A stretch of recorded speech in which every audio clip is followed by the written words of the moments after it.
अस्सलाम वालेकुम वदिया family, welcome to वदिया vlogs. कैसे हैं आप सब लोग? उम्मीद करती हूँ सब ठीक होंगे, खैरियत से होंगे।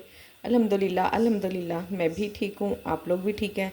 तो अल्लाह का शुक्र अदा कर दें ताकि अल्लाह पाक खुश हो जाएं कि उसके बंदे ने उसका शुक्र अदा कर दिया है। तो जी शुरू करते हैं हम आज का व्लॉग। आज का व्लॉग भी अल्हम्दुलिल्लाह अल्हम्दुलिल्लाह सैरी से ही स्टार्ट हो रहा है। मैंने कहा सुबह सुबह ही स्टार्ट कर लेती हूँ ताकि फिर ना सारा दिन पता होता है कि काम करना है। अच्छा, सुबह सुबह अगर व्लॉग ना स्टार्ट किया तो आप बिलीव करें कहीं रात को जाके शाम में ना फिर टाइम मिलता है व्लॉग शुरू करने का, तो फिर व्लॉग बन ही नहीं पाता है। अगर 10-15 मिनट की वीडियो बनी हो तो ही है ना जी। तो अभी मैं बना रही थी अपने लिए बेसन की रोटी, और बस बच्चों का मूड, कोई कह रहा है रोटी खानी है, कोई कह रहा है नहीं खानी है।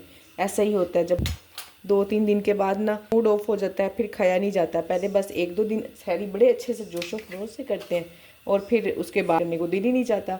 तो मैंने भी कहा कि क्या रोटी पराठा वगैरह खाना है, मैं ये बेसन वाली रोटी खा लेती हूँ, लाइट सी होती है। मैंने भी ना कल रात को सैंडविच खा लिया था 10 बजे के करीब। मैं इतना भारी भारी फील कर रही हूँ ना, बस खाना भी ज़रूरी है, दोबारा सारा दिन चलना भी तो है ना इसलिए मैंने सोचा कुछ ना कुछ ले ही लूँ, लाजमी है। लेकिन वैसे भी बड़ा हल्का फुल्का ही ले रही हूँ। बताया आप लोगों को मेरे ना स्टमक में काफ़ी दिन से पेन है और मैं कुछ मेडिसिन भी नहीं लेना चाह रही और चाह रही हूँ कि उसको खुद ही हल करूँ। अल्हम्दुलिल्लाह से बेहतर होती जा रही हूँ, पर फिर भी कोशिश करती हूँ लाइट ही। मेरे माइंड में ना एक बात आ रही थी, एक तो वक्त पहले से ही इतना ज़्यादा तेज़ी से इतनी स्पीड से गुजरा ना, ऊपर से जो हमारे इन्फ्लुएंसर है ना, इन्होंने तो हद ही कर दी। इतना ज़्यादा कह कह के ना, एक महीना देखें, ठीक है रमज़ान आ रहा था, 1 महीना पहले ही वीडियोस बना बना बना बना रमज़ान आ रहा है, रमज़ान आ रहा है, उसकी तैयारी कर करके लोगों को इतना थका दिया जब तक रमज़ान का टाइम आया।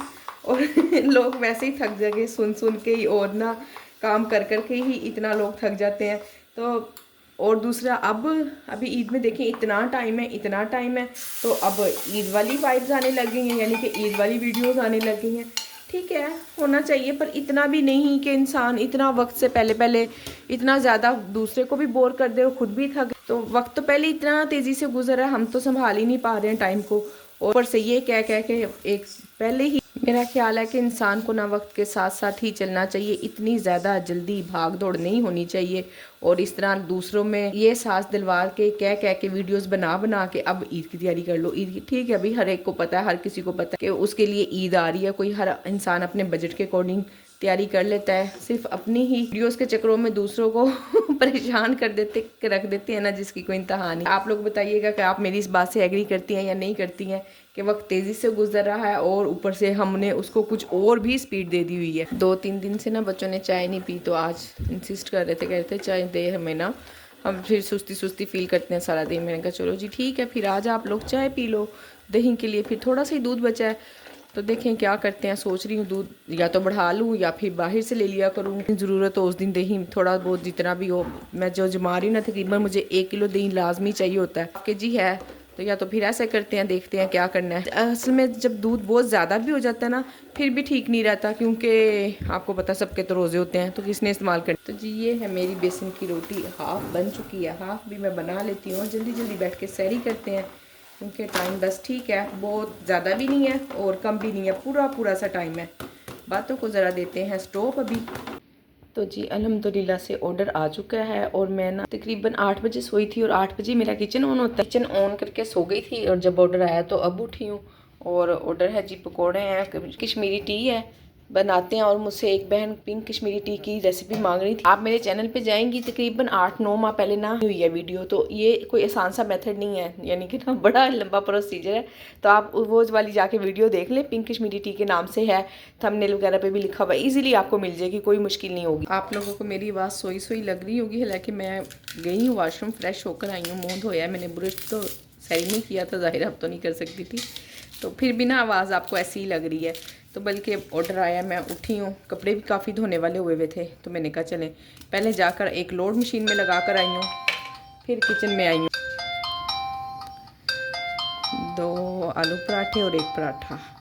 बहुत अरसे बाद ऐसा हुआ है, बहुत अरसे बाद, तकरीबन कह लें 3 माह बाद, 2 माह बाद, कि एक साथ मुझे 2 ऑर्डर लगे। चलें अल्हम्दुलिल्लाह, अल्लाह का शुक्र है। दूसरा ऑर्डर तो कुछ भी मुश्किल नहीं है, आलू पराठे है, तो आलू बॉयल है, 1 पराठा है, आटा भी गूंदा हुआ है, बिल्कुल इजी रिलैक्स वाला ऑर्डर है, और टाइम भी अल्हम्दुलिल्लाह काफ़ी है। तो पहले वाला ऑर्डर बनाएंगे, सुकून से। और ना अगर आज ऐसी ही कंडीशन है ना, ऑर्डर देखें जैसे अभी माशाल्लाह से अच्छे आ, मैंने अभी सोचा है कि मैं साथ ही साथ ना, हालांकि अभी तो सुबह मैं अपनी ना अफ्तारी की तैयारी भी कर लेती हूँ, जो मैंने चीज़ें बनानी है ख़राब नहीं होने वाली, यानी कि कोई दही भल्ले है, फ्रूट चाट है, तो भी मैं भी अपना मेन्यू देखती हूँ और अपने काम भी साथ ही स्टार्ट कर देती हूँ, ताकि मैं अच्छे से ऑर्डर भी ले सकूँ और मेरी अपनी अफ्तारी भी डिस्टर्ब ना हो।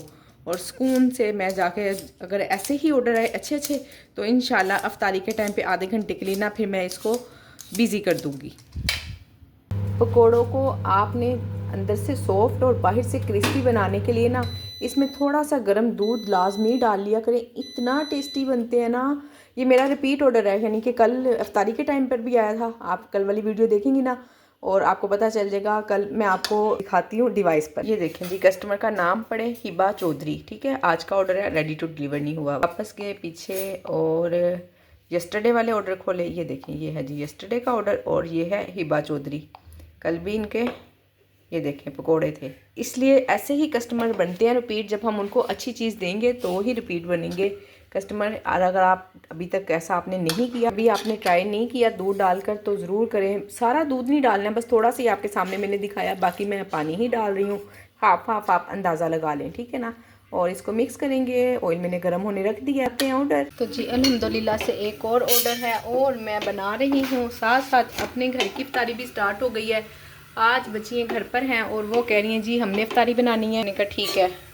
तो जी आज मैं बना रही हूँ red been salad. Red been salad के लिए मैंने फ्रूट लिए हैं, सिर्फ केला और सेब, 2 फ्रूट लिए हैं। और इसमें जाएंगे जी चने, अंदाजे से थोड़े बहुत कम ज़्यादा जितने हैं बस डाल दे, कोई इतना इशू नहीं है, कोई मसला नहीं है कि कोई चीज़ कम हो गई या कोई ज़्यादा हो गई है, जो जितना है बस उतना डाल दें। रेड बीन्स थोड़ी सी मैंने बचा ली हैं ताकि 1-2 दिन में फिर बन जाए। बंद गोभी और इसमें खीरे भी जाते हैं, पर ना अभी मेरे पास है नहीं, मैं इसलिए डाल नहीं रही हूँ। और मंगवाने का मिल तो जाएंगे, बाहर भेजूँगी तो मंगवाने का भी मूड नहीं है ठीक है ना। तो चलें जी, बस सब्ज़ियाँ वगैरह और सैलेड में मैंने आपको बता दिया जो जो चीज़ जाने। मेन जो चीज़ है ना वो है इसकी ड्रेसिंग। इसमें हमने डालना है ये, या तो आप इमली का पल्प ले लें, या फिर ये मेरे पास माल्टे रखे हुए थे, मैंने इनका जूस निकाल लिया है। इमली का पल्प मैंने कहा नहीं डालते, चले सीज़न के हिसाब से। पहले लास्ट टाइम तक बनाती थी ना तो इमली का पल्प ही डालती थी। लेमन जूस थोड़ा सा खट्टा करने के लिए। माल्टे इतने खट्टे नहीं थे, मीठे मीठे से माल्टे थे, तो कल खाए थे मैंने, कल आए थे ना, आज नहीं, आज तो मेरा रोज़ा है। अब आप ये ना कहना कि चखा के तो हमें बता रही है, बल्कि ना इस टाइम तक अब ना 4-5 रोज़े हो गए ना, तो थोड़ा एनर्जी लेवल डाउन होने लग गया, स्टार्टिंग में नहीं था हो रहा। बाकी जी इसमें हम खट्टी मीठी करने के लिए डालेंगे केचप। एक सॉस सी बन जाएगी मज़ेदार सी, इसको हम मिक्स करके तो डाल देंगे उसमें। और इतने मज़े की रेड बीन सैलेड बनती है ना, इतने मज़े की। एक तो देखें ऐसे कभी भी हमारे बच्चे, मेरे बच्चे तो कम से कम नहीं खाते रेड बीन को, ऐसे कोई भी इतना ज़्यादा शौक से इस्तेमाल नहीं करता। चने भी तो फिर वेजिटेबल भी चली जाती हैं बच्चों के अंदर इस तरह से। और फिर सबसे बड़ी और सबसे अहम बात, जेब पे भारी नहीं पड़ती भी थोड़ा बहुत फ्रूट भी अल्हम्दुलिल्लाह से खाया जाता है। इतना महंगा, कल हस्बैंड जब लेकर आए ना तो मुझे बता रहे थे, कह रहे इतनी ज़्यादा चीज़ें महंगी हुई हुई है ना रमज़ान से पहले, जबकि इतना महंगा नहीं था जितना अब उन्होंने महंगा किया हुआ है। तो जी सॉस हो गई है रेडी और मज़ेदार सी खट्टी मीठी फ्रूट सैलेड हमारी रेडी हो गई है। Fruit salad, red been salad, जो भी आप इसको नाम दे लें, आपकी मर्ज़ी या आपकी डिश है, आपने बनाई है, जो आप कहना चाहें। ये देखिए ये हो गई है मिक्स। अगर आप लोगों ने किसी ने ट्राई की ना इस तरह से तो मुझे ज़रूर बताइएगा। वैसे तो जो बहनें मुझे बहुत पहले से देख रही हैं बिल्कुल स्टार्टिंग से, उनको तो पता ही है रेसिपी का, और वो बनाती भी हैं। मुझे फ़ीडबैक भी माशाल्लाह से काफ़ी ज़्यादा बहनों ने दिया है और सब ने अपने मेन्यू में भी ख़ास तौर पे ऐड किया है इसको। चलिए जी इसको हम रखते हैं फ्रिज में और ख़ुद पढ़ते हैं असर की नमाज़, क्योंकि बिल्कुल फ़ौरन पहले ही पढ़ लेती हूँ। अगर थोड़ा सा भी लेट करूँ और आ जाए ऑर्डर, तो आपको पता है असर की नमाज़, सिर्फ एक वाहिद असर की नमाज़ है जो थोड़ा सा ना डिस्टर्ब हो रही है। अल्हम्दुलिल्लाह पढ़ तो रही हूँ, पर थोड़ा जल्दी जल्दी मैं पढ़ रही होती हूँ। अल्हम्दुलिल्लाह जी ये है हमारी इफ्तारी और माशाल्लाह माशाल्लाह अल्हम्दुलिल्लाह सबसे बढ़कर ये कि टाइम पे रेडी हो गई है और फ्रेश सब चीज़ें, हर चीज़ ही अल्हम्दुलिल्लाह फ्रेश रेडी हुई है। चटनी भी आज फ्रेश ही बनी है, अल्लाह का शुक्र है। किसी भी चीज़ को फ्रोज़न किए बगैर भी हम ऑर्डर भी बना सकते हैं और अपने टाइम पे इफ्तारी भी बना सकते हैं, बल्कि अल्हम्दुलिल्लाह से दुआ का टाइम भी मिल जाता है।